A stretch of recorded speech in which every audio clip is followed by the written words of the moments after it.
नमस्कार, मैं हूं संजय शर्मा। आप देख रहे हैं 4PM न्यूज़ नेटवर्क। बधाई देशवासियों को एक बहुत बड़ा अभियान शुरू करने के लिए, उन लोगों को शुरू करने के लिए जो ये समझते हैं कि इस देश की जनता मूर्ख है। तो उन लोगों को बधाई। मुझे लगता है कि वो अपने मंसूबों में कामयाब होते जा रहे हैं। जनता की मूर्खता नज़र आने लगी है और मैं क्षमा चाह रहा हूँ इन शब्दों पे, लेकिन मैं मूर्खता इसलिए कह रहा हूँ कि जो अंबानी के चैनल और उन जैसे तमाम चैनल जो आपको दिन भर जहर बो रहे हैं और आप उस जहर को सुनकर व्हाट्सएप फैक्ट्री से आए मैसेज आगे बढ़ा रहे हैं, 2024 का एजेंडा सेट कर रहे हैं आप लोग। और बधाई उन लोगों को भी जिन्हें आज फिर गैस का सिलेंडर के रेट बढ़ गए लेकिन कोई फ़र्क नहीं पड़ रहा।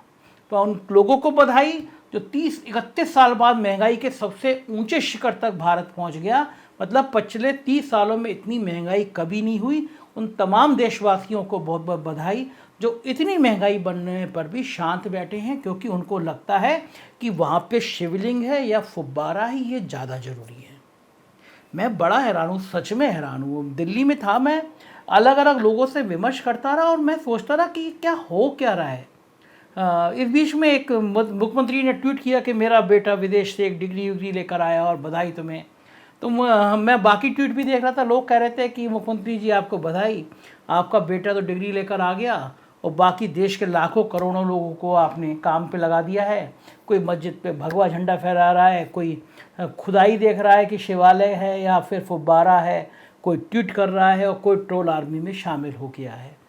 क्या हो गया है? अभी मथुरा का मुद्दा फिर गर्म हो रहा है। काशी ख़त्म नहीं हुआ, मथुरा फिर गर्म करने की तैयारी है।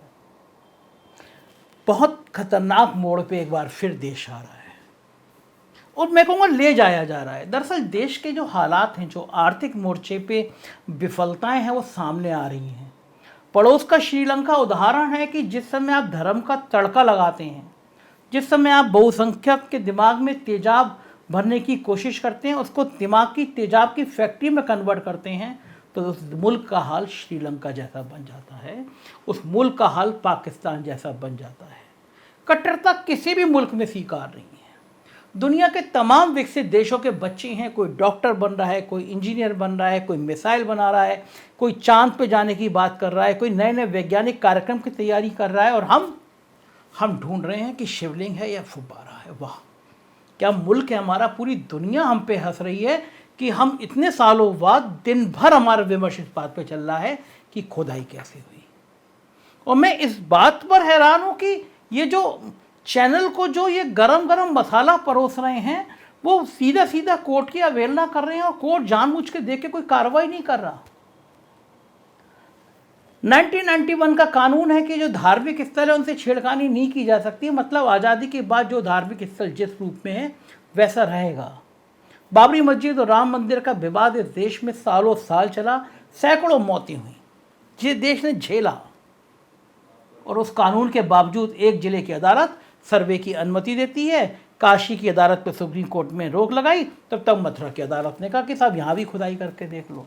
अच्छा है, खुदाई करिए और खुदाई करिए, ताजमहल खोद दीजिए, कुतुब मीनार खोद दीजिए, राष्ट्रपति भवन खोद दीजिए, प्रधानमंत्री भवन खोद दीजिए। हो सकता है इसके नीचे से कहीं कुछ मूर्ति निकल आए।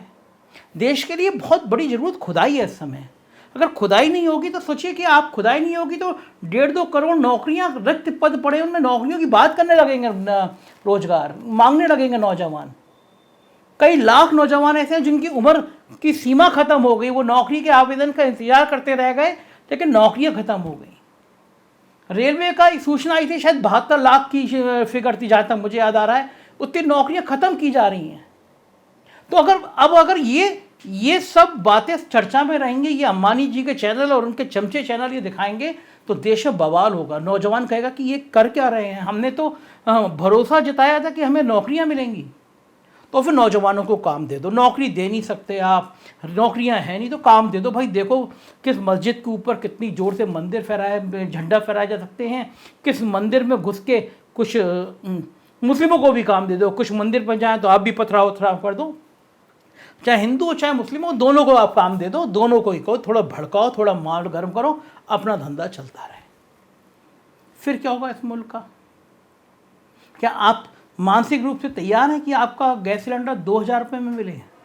क्या आप राष्ट्रवाद के नाम पे 250 रुपये का डीजल और पेट्रोल अपनी गाड़ी में डलवाने को तैयार हैं? पता नहीं क्या, क्यों नहीं समझ रहे हैं ये लोग जो इस समय नफरत की, इस समय जहर की खेती कर रहे हैं। दिल्ली में बहुत इंटेलेक्चुअल लोगों से मेरी मुलाकात थी। मैं वरुण गांधी जी के घर गया था, लगभग 1.5-2 घंटे रहा वरुण गांधी जी के घर, और मुझे उम्मीद नहीं थी कि वरुण गांधी इतने योग्य। उन्होंने मुझे बहुत एक अच्छी किताब दी जो उन्होंने लिखी है, बहुत अच्छे अर्थशास्त्री हैं। तो मैं उनसे विमर्श कर रहा था कि अर्थशास्त्र का हाल क्या है। तो वो उनके पास डाटा था पूरा, मुझे दिखा रहे थे कि किस हिसाब से वो देश में बेरोजगारी की संख्या बढ़ती चली जा रही है। वो विमर्श कर रहे थे कि ये नौजवानों के लिए कितने संकट की घड़ी है, और हम क्या कर रहे हैं, हम ढूंढ रहे हैं कि फुब्बारा हो ढूंढ मिल जाए या शिवलिंग मिल जाए और क्या विवाद हो जाए। मूर्ख ना हिंदुओं में कम है ना मुसलमानों में कम है। एक ओबीसी भाई साहब है, वो ललकार रहे हैं कि हम अपनी एक मस्जिद और कुर्बान नहीं होने देंगे। और मैं इस देश के मुसलमानों को ये दावे के साथ कह सकता हूं, अगर आपने ओबीसी की बातों में आके ऐसे नारे लगाने शुरू कर दिए तो मस्जिद तो आपके हाथ से चली जाएगी। क्योंकि जो वातावरण देश में तैयार हो गया है, वो वातावरण पहली बार मैं देख रहा हूं, वो वातावरण ऐसा तैयार हो गया कि राजनीतिक पार्टियां भी मुसलमानों का नाम लेने से डरने लगी हैं। एक सॉफ्ट हिंदुत्व की भावना जो है ना, उसको इसका इंजेक्शन लगा दिया गया है, करंट लगा दिया गया, भाई मूल्य टाइट हो गए, एक लाइन कह दी गई है और ये लाइन सारी चीज़ों को भूल जाती है। वो आपका पेट्रोल, डीजल, गैस का सिलेंडर सब पे भारी हो जाती है और आपके दिमाग में भरी गई है यार कि ये सारी चीज़ें सेकेंडरी है। तुम अगर देखो, अगर हम ये नहीं करेंगे तो तुम्हें मुसलमान बना देंगे। मेरे कई मित्र हैं, मैं उनसे पूछता हूँ कि सैकड़ों साल यहाँ मुगलों का शासन रहा, अंग्रेजों का शासन रहा, कभी क्या किसी ने किसी को मुसलमान बना दिया? अब कैसे बना देगा कोई आदमी? आपका राष्ट्रपति हिंदू, प्रधानमंत्री हिंदू, सारे लगभग सारे मुख्य न्यायाधीश हिंदू, सारे मुख्यमंत्री हिंदू, गवर्नर हिंदू, को सारी सेनाओं में अधिकांश लोग हिंदू, कैसे आप मुसलमान बन जाएंगे? ये खौफ दिखा के बाकी चीज़ों को पीछे करने की जो रणनीति है ना, ये आपको और आपके आने वाली पीढ़ी को खोखला कर रही है, बर्बाद कर रही है। और मैं दावे के साथ कह सकता हूँ कि नफरत का तो कोई अंत है ही नहीं। अब ओबीसी दावा करेंगे कि हम एक मस्जिद और कुर्बान नहीं होने देंगे, उधर से एक तिलकधारी जनेऊधारी आह्वान करेंगे हमारा ओबीसी अपनी औकात देख के बात करो। टीवी चैनल बैठे हुए हैं, 2 तिलकधारियों को, 2 मौलानों को बिठाएंगे, दोनों एक दूसरे को गाली बकेंगे, एक आध थप्पड़ मारेगा और दिन भर वो शूट चलेगा टीवी पे, देखिए कैसे मौलाना का पड़ा थप्पड़। और वो एंकर लिखकर आपको थंबनेल दिखाएंगे कि आप सीधे साधे आदमी होंगे ना, तब भी आपका खून खोलने लगेगा, कैसे मस्जिद के नीचे निकले बाबा भोले। अरे एक टीवी चैनल पर मैं देख रहा था, वो एंकर महोदया नंदी जी को ले आई, नंदी जी के ऊपर हाथ फेर रही थी, करिए नंदी जी को देखो, वो नंदी जी किधर देख रहे हैं? नंदी जी हमेशा शिव जी की तरफ देखते हैं, और देखो अब नंदी किधर देख रहे हैं? नंदी ज्ञान वापी मस्जिद की तरफ देख रहे हैं। मतलब शिवलिंग तो वहाँ पे है, शिव जी तो वहाँ है, इसलिए नंदी वहाँ देख रहे हैं। मैंने मादा ठोका, अरे मूर्ख, मैं इतनी बार बनारस गया हूँ, मैंने दर्जनों बार मंगला आरती करी है वहाँ की, मुझे शिव जी बहुत अच्छे लगते हैं, मैं नियमित पूजा करता हूँ शिव जी की। मैंने दर्जनों बार मंगला आरती देखी है। कभी आप बनारस जाएं तो काशी में मंदिर में जाइए बाबा भोले के, वहाँ सुबह 3 बजे के आसपास मंगला आरती होती है। मतलब बाबा भोले का श्रृंगार होता है, अद्भुत होता है वो दृश्य, ऐसा लगता है बाबा भोले बिल्कुल जीवंत हैं। मैंने दर्जनों बार मंगला आरती में मैं बैठा हूँ। अब मैं क्या मानूं कि अगर नंदी जी उन वाले ज्ञान वापी वाले मस्जिद में शिवलिंग ढूंढ रहे हैं, तो ये जो मौजूदा शिवलिंग है क्या ये गलत है? मैं तो दर्जनों बार उस शिवलिंग की भगवान शिव का मान के पूजा करके चला हूं, तो ये गलत है। ये टीवी चैनल जो है ना, ये आपके दिमाग को गोबर कर रहे हैं, और मैं शुद्ध हिंदी में कहूँ, मीडिया वाले आपको उल्लू बना रहे हैं, मतलब शुद्ध उल्लू बना रहे हैं। आपको सुबह से शाम तक आपको ना भड़काऊ भाषण, भड़काऊ, और एंकर तो ऐसे चीखेगा जैसे उसकी नानी कली मरी है। मतलब आपको ऐसा हिप्नोटाइज कर देगा ना, मतलब ऐसा मूर्ख बना देगा, और आप उसकी मूर्खता में फंसते जा रहे हैं। इससे निकलिए। और आप अपने बच्चों को भी समझाइए, अपने बच्चों को जो ये जय श्री राम और अल्लाह अकबर के नारे लगा रहे हैं, इनको समझाइए कि ये नारे काम नहीं आने वाले, नौकरियां काम आने वाली है, पढ़ाई लिखाई काम आने वाली है, रोजगार काम आने वाले हैं। ये जो नेता है ना, इनके सबके बच्चे विदेश भेज रहे हैं, पढ़ रहे हैं या बड़ा व्यवसाय कर रहे हैं, और आपके बच्चे नारे लगा रहे हैं। इनका खेल समझिए, इस खेल के षड्यंत्र को समझिए, इस खेल के जहर को समझिए, वरना यह मुल्क बर्बाद कर देंगे। नारा था अयोध्या, अभी अयोध्या तो झांकी है, काशी मथुरा बाकी है। काशी मथुरा बाकी वाला काम शुरू हो गया। और देखिए, ओवैसी की बातों में अगर आप नारा लगाएंगे तो ये मान के चलिए कि आप दूसरे पक्ष का काम कर देंगे। जो उग्र हिंदुत्व की विचारधारा का काम करते हैं वो आप उनका काम कर देंगे। मैं ये नहीं कह रहा आप मस्जिद का दावा छोड़ दीजिए, लेकिन कानूनी ढंग से करिए, शांत होकर करिए, क्योंकि इस मुल्क का माहौल अब बदल गया है। आप जितनी जोर से चिल्लाएंगे उतना उग्र हिंदुत्व के काम करने वाले लोगों को आप फ़ायदा पहुंचाएंगे। शांति से रहिए, न्यायालय में अपने सारे सबूत रखिए। और एक बात और, मैं देख रहा हूं कि ट्विटर पे कुछ लोग शिवलिंग का मजाक उड़ा रहे हैं। वो इतने जाहिल और इतने मूर्ख हैं, उनको मैं बस शब्दों से गाली नहीं निकाल पा रहा हूँ। आप बहुसंख्यक लोगों की आस्था का मजाक उड़ाएंगे, ईश्वर के मजाक उड़ाएंगे, तो जितने उग्र हिंदुत्व वाले जाहिल हैं उनसे 10 गुना आप जाहिल कहलाएंगे। क्या साबित कर देंगे आप किसी के ईश्वर की आराधना का मजाक उड़ा के? क्या आप उसको बहुत ज़्यादा तंज कस देंगे, उस पर कमेंट कर देंगे? मुझे तो मोहम्मद साहब में और शिव जी में कोई फ़र्क नहीं आता, मुझे राम और रहीम में कोई फ़र्क नहीं नज़र नहीं आता। और मान के चलिए, देखिए सारे धर्म अपनी जगह हैं, लक्ष्य एक ही है, सत्य एक ही है, अहिंसा का मार्ग हर जगह बताता है, ईश्वर एक है, परमात्मा एक है। उसे राम कह लो, उसे मोहम्मद साहब कह लो, उसे कुरान कह लो, उसे गीता कह लो, उसे रामायण कह लो, सत्य एक ही है।